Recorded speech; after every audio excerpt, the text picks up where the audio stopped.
Alright guys, so everything is prepared. Unfortunately, there was no go for this motherboard. I installed everything, I checked the processor is a Xeon 3120 dual core, and the memory right here I put it in slot 2.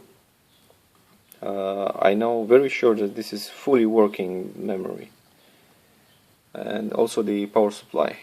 So I'm going to start again, see what happens.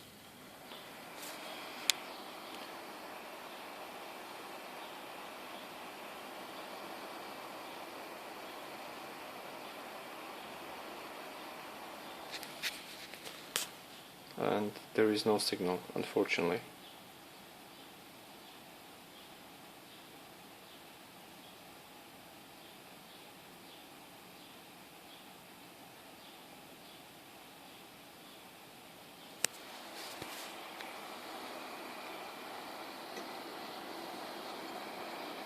So right now, when I'm touching the northbridge, there is no heat at all, so it doesn't feel it's still cold. And the processor, no, nothing, it's cold, everything is cold. So the problem involved might be something else, probably with the BIOS, or probably with some other parts that are actually not fully working in this machine. Like I said, she was completely destroyed after she was ripped off from the case.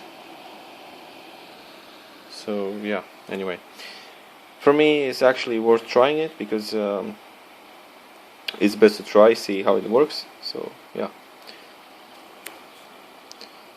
subscribe, comment, and thank you for watching.